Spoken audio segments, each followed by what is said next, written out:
Hello, everyone. Welcome to Conversations with Sekani, a podcast for people in their 20s who are trying to figure out life and not get lost along the way. Today's guest is Candi Kefeller, author of Never Too Far Gone and a survivor turned mentor who helps women move from survival to hope. After enduring abuse, medical trauma, overwhelming debt, and starting over from rock bottom, Candy transformed her pain into purpose. Today, she shares her story to remind women that they are not broken, they are becoming. Her work centers on healing, resilience, and helping women, especially in midlife, rediscover their strength and believe that a new chapter is still possible. Candy, welcome to Conversations with Sekani. It's a pleasure to have you here. Thank you for having me. Thank you. All right. So yeah, I want to start from the beginning, right? From survival to purpose. So your story includes abuse, medical trauma, and rebuilding from rock bottom. So what was the moment when you realized your story could help others? Um, for a long time, I carried my story quietly, suffered in silence for years. But as I healed throughout my journey, I realized um, the things I survived and was surviving weren't just my story anymore. I realized that there were several women and men, they go through it as well. There were so many of them that were feeling ashamed of their past or even their present. And, you know, thinking that their life was over, that it was just all there was to their life because of what they've been through or what they were living. And writing this book became my way of letting them know that they aren't too far gone, that they whatever they're going through does not disqualify them from living a beautiful life and having a beautiful future. And so that's what triggered me to write this story and to let them know that, whatever they're going through, whatever, you may be going through, whatever life may, whatever cards life may have dealt you, you can get through anything. You just have to dig deep inside yourself and just decide that I'm not too far gone. I can get through this. I just have to tell myself that I'm going to do it. And that's what made me decide to write this book. Mhm. Wow, thank you so much. Right, you're You're actually welcome. you're doing a great job, but actually, Thank so you. yeah. Thank you. All right. So talking about survivor burnout, right? You talk about something many people feel but don't have words for. Survivor Right. burnout. What does that actually look like? Survival burnout. It is just you know, day in and day out, just like I said, I lived in a 21-year marriage that was both physically and mentally abusive. Then another 7-year relationship that was mentally just um, worse than my marriage. I'm lucky to be alive today because of that second relationship. He went to prison for what he did to me.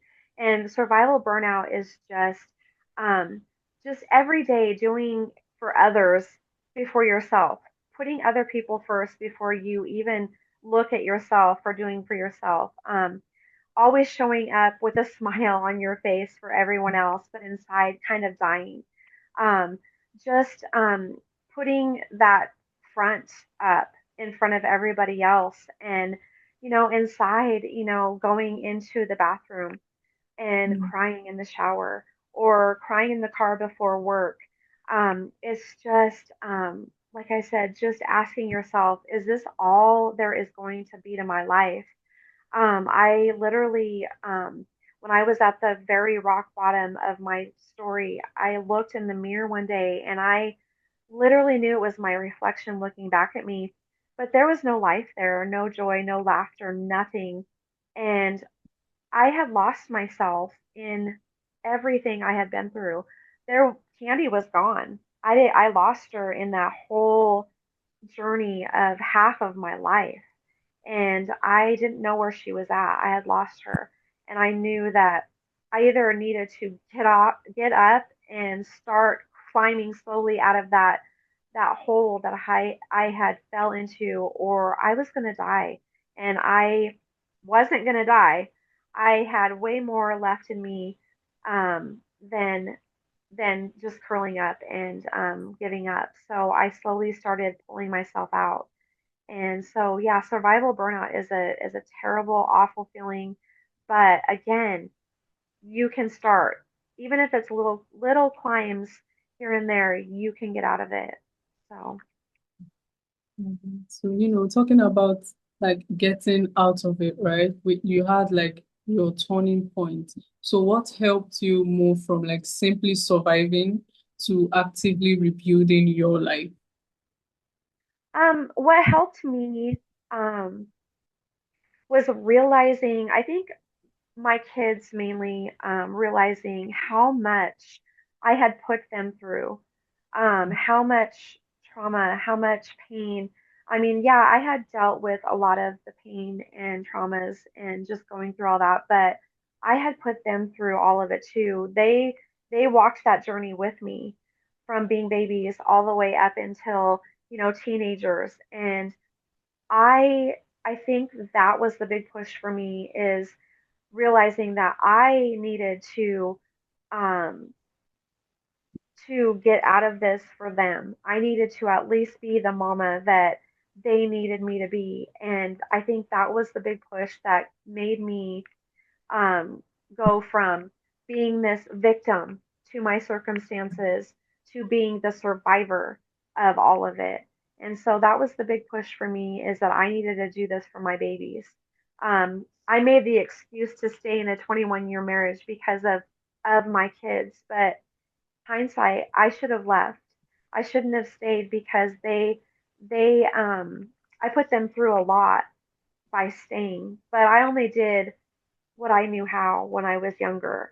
I don't blame her for that looking back now at my younger self, but I should have left and I didn't. But I know now that when I got to that point, I did it for them. I did it for them, but I also did it for myself. But I think they were the big push for me to get out and to start rebuilding and to start showing them by example that I was going to be the survivor and not the victim of the circumstances that life had dealt me. So, You so much, Well, yeah. I'm glad you did, actually. I'm glad you did. And, talking about like rebuilding confidence, right? So when someone has been through trauma, how did they start rebuilding trust in themselves?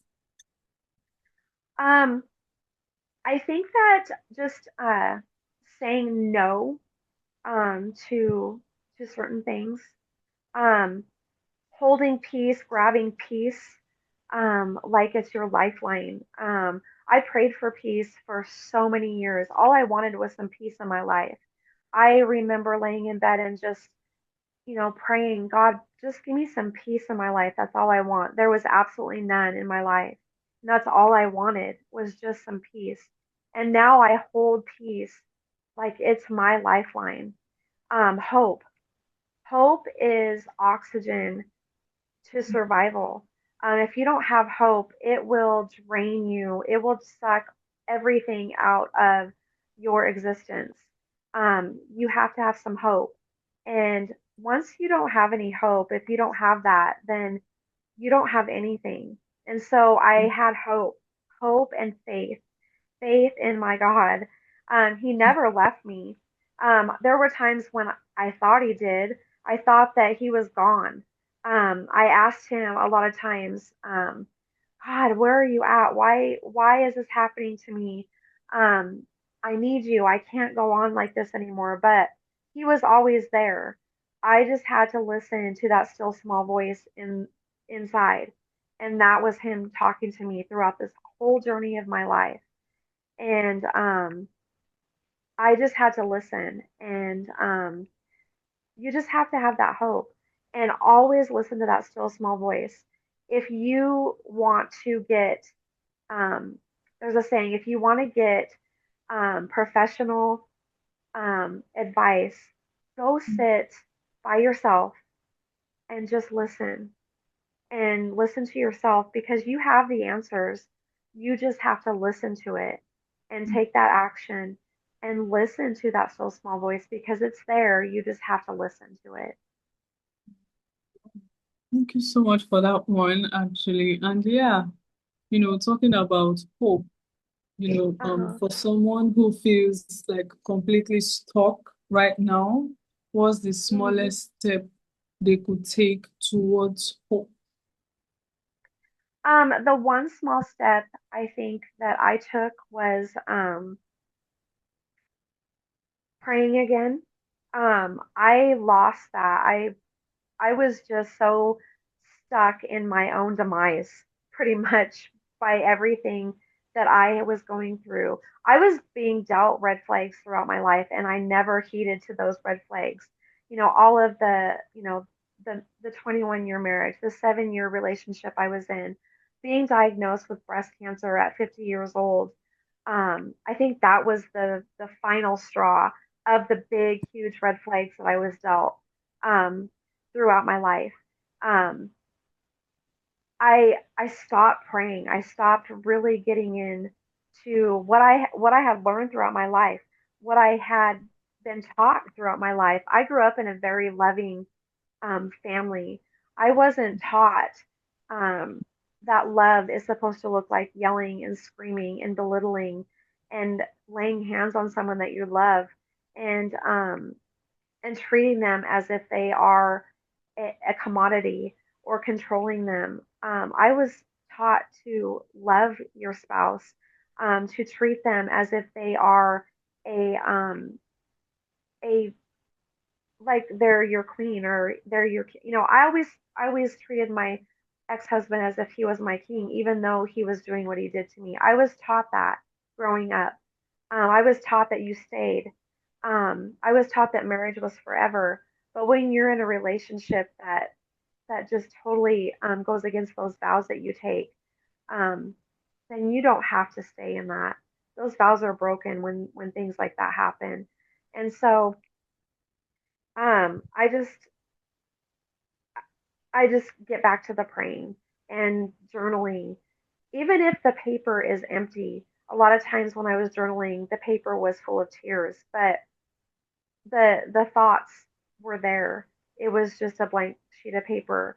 But finally, the words started being put on paper, and that's where I got to Never Too Far Gone and writing my life story, and it all came together, and it was a healing process, and that's where the hope came in, and just one little step at a time, but it came full circle, and finally I'm here today living a fulfilling, beautiful life that I was meant to live, just like you were meant to live, just like every woman going through it is meant to live.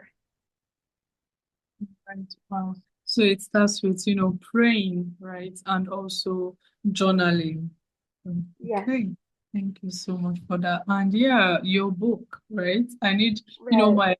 my podcast, right, is for young adults. And then you wrote the book Never Too Far Gone. So if, let's say, someone reads your book, like a young adult Right. reads your book, what do you Right. hope they walk away with believing about themselves? um I hope that my readers walk away knowing that healing is absolutely possible, even when life feels impossible. Um, you are not your trauma. You are not your mistakes, um, or your worst moment in life. Your story can still turn into something meaningful and absolutely beautiful. Um, don't blame yourself for what you're going through or what you've been through. Um, and the main thing is no matter what your life um, has thrown at you or what chapter you're in your life, you are not too far gone or you're not too stuck. You can absolutely um, get through anything in your life. You're not too far gone. your story, wherever it's at, is not your ending chapter. That's what I want them to get out of this story. Yeah, so thank you so much, Candy. This has been amazing. And yes, this brings us to the final part of my podcast. It's called the rapid fire segment. So starting now, Yeah. right? Healing begins with. Healing begins with the decision that you are not a victim. Mm, You are a survivor. Um, it begins with hope. Never lose hope. Like I said, hope is oxygen mm, to survival. If you don't have hope, it will suck everything out of your life. You always have to have hope. Hope is everything. Your faith. Your faith is everything. That still small voice. Don't ignore it. Don't ignore it. It's there. Just listen to it, and you can absolutely get through anything in your life, no matter what situation you're going through. You are not too far gone. You're not. mm. And strength looks like. Strength looks like um, just sometimes it's messy. Sometimes strength is messy. Sometimes it's like crying in the car, but still getting up and wiping those tears off and still getting up and facing whatever it is that you need to face instead of walking away and curling up and just ignoring what you need to do. Strength is knowing that you're not that victim, you are that survivor, and knowing that you can absolutely overcome anything once you put your mind to it, and once you have the faith in listening to that still small voice. You're not going to be able to do it alone. That's one guarantee. You have to have faith, and you have to just listen to that inner voice and that small voice. You have to have that faith and that hope. Okay. And yeah, finally, right? Your next chapter can. Your next chapter can absolutely be the, the best chapter of your life. You just have to have the hope again, the resilience, the stick to it, stay the course, never give up. Always, I know though it's going to be hard, it's not going to be easy. There's going to be times when you just want to, um, you want to give up, but don't do it. There's so much, such a beautiful life on the other side. I lived in the trenches and rock bottom for so many years, but my life now is the absolute beautiful, most beautiful life I could ever dream of. Like I said, I prayed for peace for so many years, and I never thought that I would get it, but I have it now. I wake up with absolute peace in my life, and I thank God for it every single day. Wow, thank you so much, Candy. Thank you for sharing your story so openly and reminding people that it's never too late to begin again. Thank you, Candy. And yeah, where can listeners get to know more about you and what you do? You can get to know more about me. I have a website. It's candikefeller.com. My book is available on Amazon. Never Too Far Gone by Candi Kefeller. It's published and available in three different options: hardback, softback, or Kindle version. Um, so yeah, I'm absolutely excited to get to know people, get to know women and men too. Men experience this just like women do. I've had so many people reach out to me that have read my book that have said, "Wow, it feels like you're talking to me. It feels like this is my story," and it's just amazing. All the connections I've made, all the stories I've got to listen to, and you know amazing connections I've made. So yeah, reach out to me. um, I'd love to talk to you. I'd love to share your story. Your story is your superpower. There's someone waiting to hear it, and So yeah, just reach out. I'd love to talk to you. Love to just have a conversation with you. And go get my book. It could be your story too. So yeah. Thank you, Candy. This has been amazing. And yeah, to my listeners, thanks for tuning in to Conversations with Sekani. If this episode sparked something in you, make sure to share to someone who you think might need this. And also subscribe so you don't miss out on new episodes.